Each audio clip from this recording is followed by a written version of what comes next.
In November, I had the opportunity of listening to our guest speaker this morning, Mr. Paul Hindelang. Try and say that without messing it up. Ain't easy. Paul was at the Northeast Region Parallel District Conference in Toronto. I was so impressed by the message that he gave the people who were there. I asked him to join us in Cincinnati and to convey to you an optimistic message. Paul is a writer. Paul is a speaker. He's a trainer, and he's also a coach. And also, we need to know he's an optimist talking to optimists. Please welcome Paul Hindelang.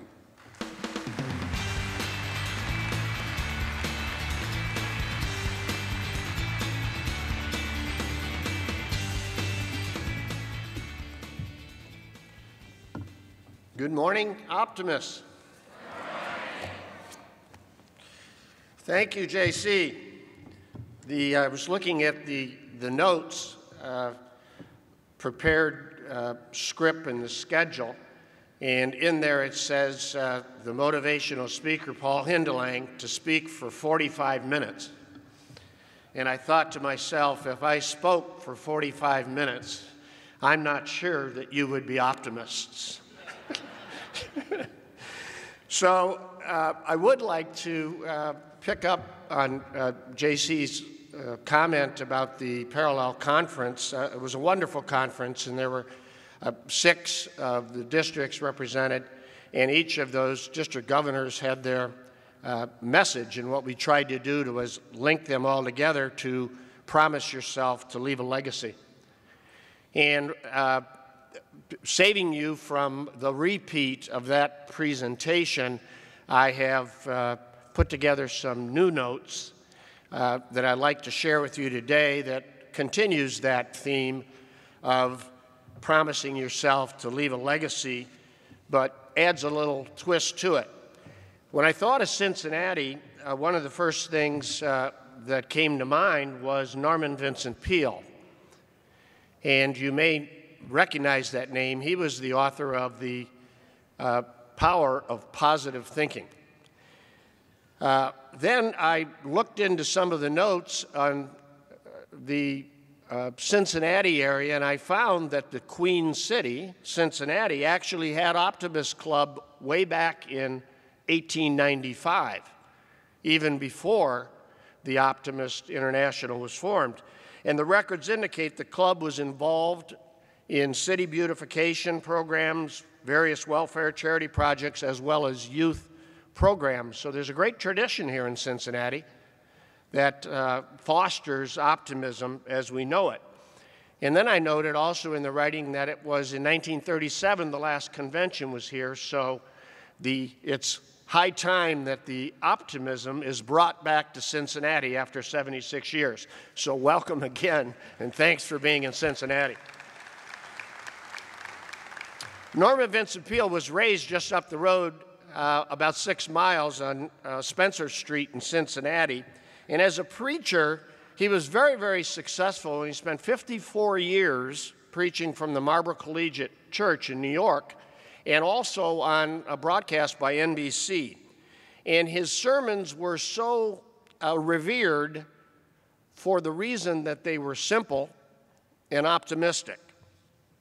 Remember, simple and optimistic.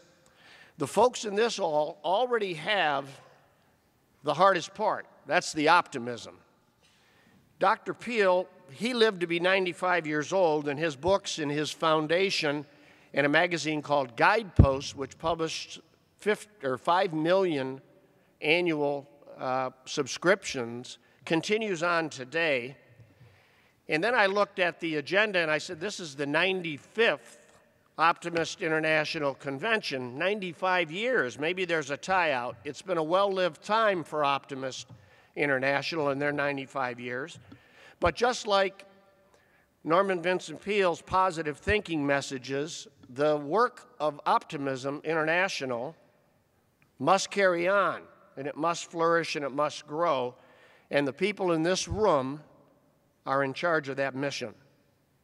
It's serious work. More needs to be done to make an impact. The power of optimism Your community, your country needs you, optimists. It really needs you today. Let's be frank, there are opposing forces to your efforts, and there are negative people in your life. There's trauma and drama. You read and hear about it every day. There are disappointments. You find your friends and families, illnesses, financial challenges, the business and political community. All of this can really drag you down. There's your own self-doubt. Sometimes your lack of confidence that any change can really be effected, not only in our nation, but the world and with children. Your worry of whether you have the knowledge or the skills to do so, these can really drag you down. But when faced with life experiences, the power of optimism is that power that confronts them and shows the world that all things are possible. And you bring out the best. Wouldn't it be great if everyone had this power that the optimists hold? You, the optimists, are really living the dream. Others wish they could. Ladies and gentlemen, these are powers that you have, everyone wishes they possessed. There's nearly 3,000 clubs with 90,000 members that are changing people's lives. This is the power of optimism. We are living in a declining era of personal communication. The skills are declining on a moment-by-moment basis. People are not much different from the past, but we are being culturally adapted to new technologies, to new machines, to robots, to videos, to smartphones. All of these are fostering a growth of remoteness. Face-to-face communication is being avoided. If you ever try calling someone, it used to be that only the young people avoided the calls. Now everyone does. Often people will only respond to your text message. In a fast-paced world, there is greater need today than ever before for personal communications. Time is too short, people say, but it is not the hours that you put into life, it's the life that you put into your hours. Living optimism is a top priority. You help yourself by helping others. We need to spread that out further and further and further. All of the people that have impacted my life have not impacted me through technology, through their machines, but they've done so in a personal way. Don't get me wrong, I'm an engineer, and I believe in the full use of technology. But I also understand the balance between personal and technical communication. We can use technology, but it is not a substitute for personal communications power. As leaders and optimists, you are already building better, expanded lives through good personal communication. For example, the weekly meeting. It's really only an hour, but it halts all computer connections and telephone connections, and it gives you a chance for conversation, for communication, for compassion, for celebration, encouragement, spirit, and joy. It's the power of optimism at work. The community projects in each club often benefit and are organized and promoted and managed with technology. But the real project work gets done through the meeting and the greeting and the encouraging fellow members and the youth and others that you meet to be their very best, to achieve something, to grow bigger than they are today. In the community work, the optimist shows that real leadership skill is in the personal, face-to-face negotiation, face-to-face engagement, planning, sharing of ideas, encouraging hopes, and picturing dreams, helping people to see bigger than the vision that they hold today. Each of these requires actions that transcend technology. They need human-to-human communication. They need a transfer of personal energy, hope, the power of optimism. When folks join a club or a team, they are usually filled with excitement and they're anxious to be part of the action. They want to know how they can get involved. It seems easy just to tell them follow the script, do this or that project the way we did it last year. True personal communication takes much more than that. An inspired optimist leader doesn't just express how to do things, but they communicate from the heart.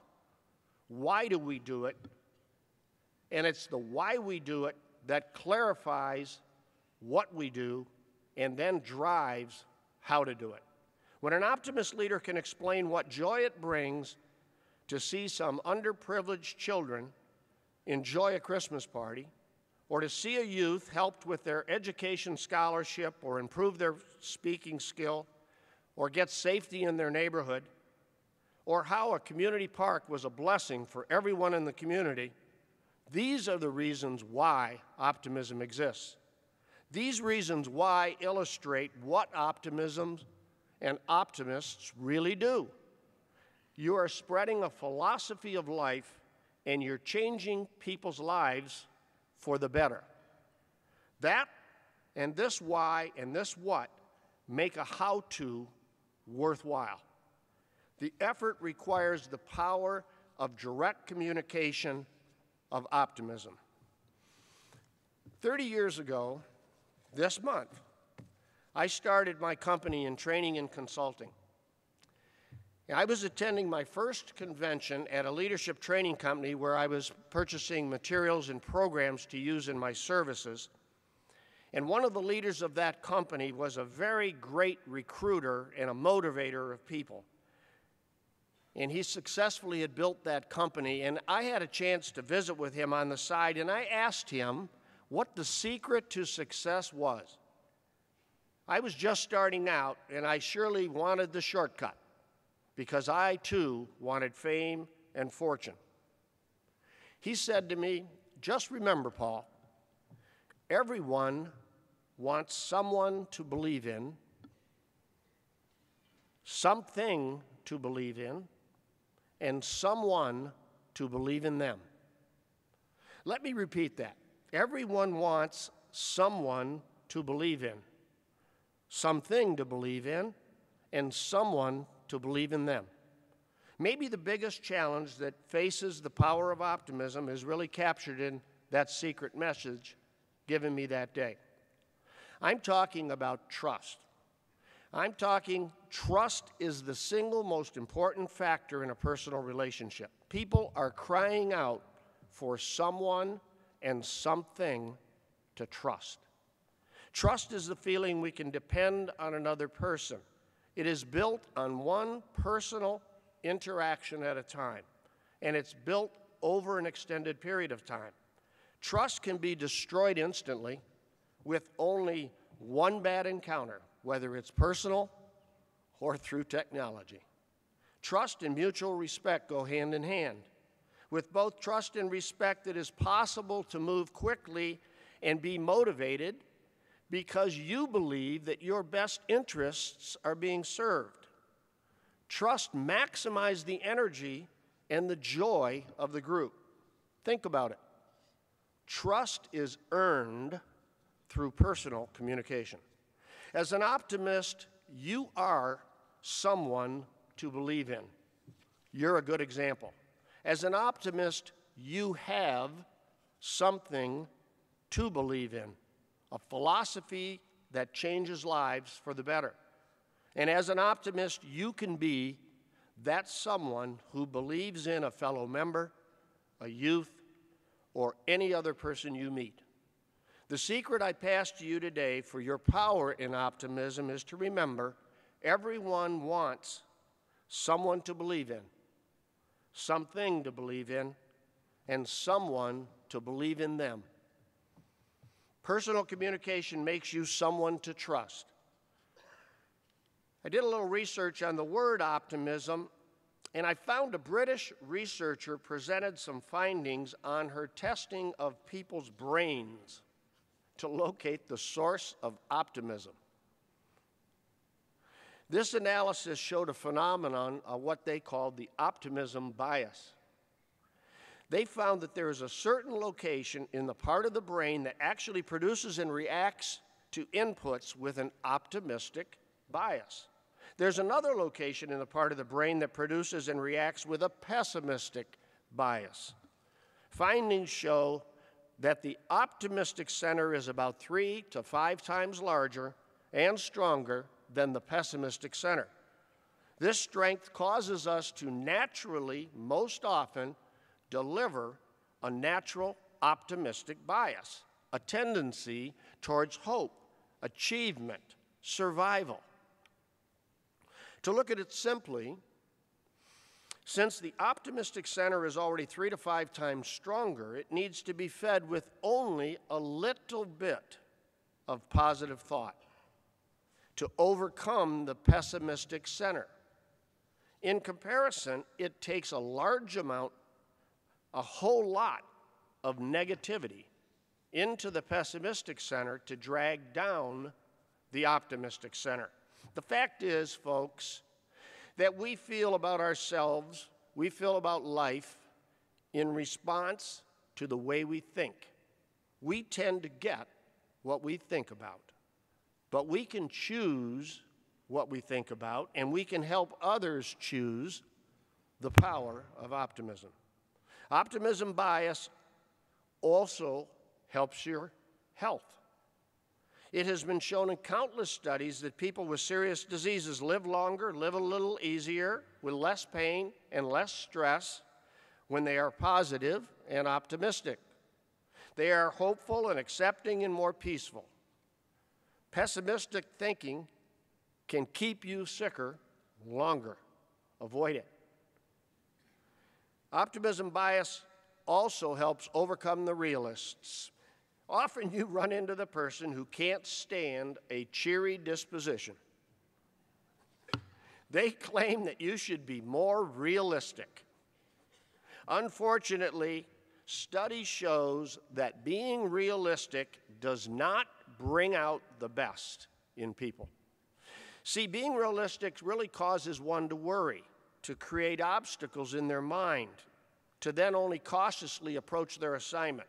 They lack self-confidence. Self-confidence is not something that people are born with. Self-confidence is acquired. You get it by being encouraged to bring out your best game. Optimism bias acts also as a self-fulfilling prophecy.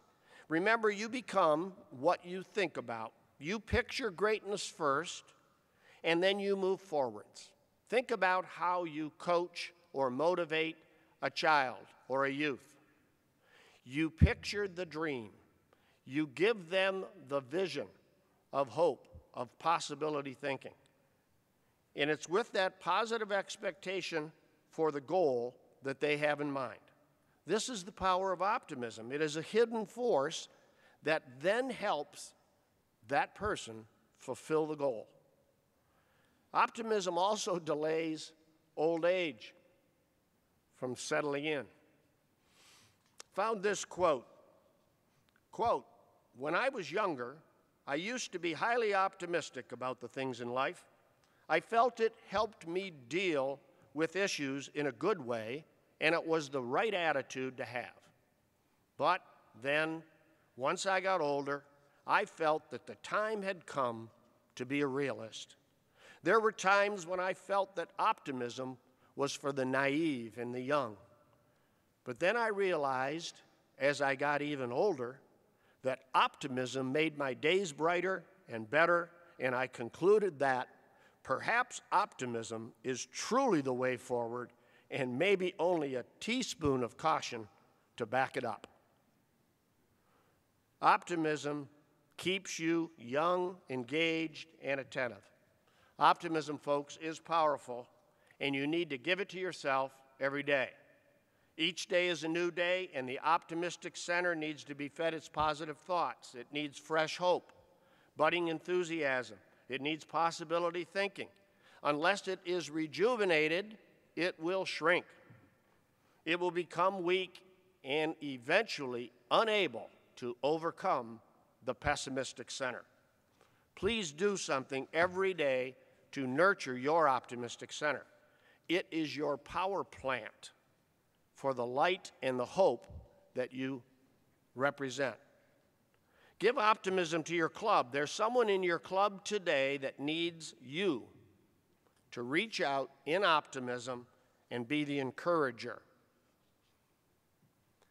Recognize them, cheer them on, find a way to help them, and in turn, help them help someone else. It takes just a little bit of personal communication. Experts have shown it's not the words that matter. Only 7% impact is made by your words. 38% on the way you say those words, and 55% of your impact is the presence, the nonverbal communication that occurs when you're delivering the message.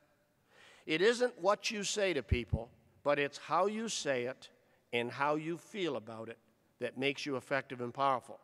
That's why optimists win. Give optimism to the youth in the community and everywhere you see a young person. Young people face a real challenge, and they need optimism more than anything. They see very upsetting things in their sports heroes, in their movie stars, in the political leaders, in our society in general. This is where they are looking. They need the power of optimism to redirect their focus towards the good that can be done with volunteerism, scholarship, leadership training, and community improvement. If the youth are left alone, their pessimistic centers will grow way too large. They need their daily fill-up of their optimistic centers just like you do. By reaching out with programs and junior clubs today, you give them optimism today, and you create a whole group of new optimists for tomorrow. Tomorrow. Let me wrap up with a focus on tomorrow for the future. This year, 2013, is your 95th Optimist Convention.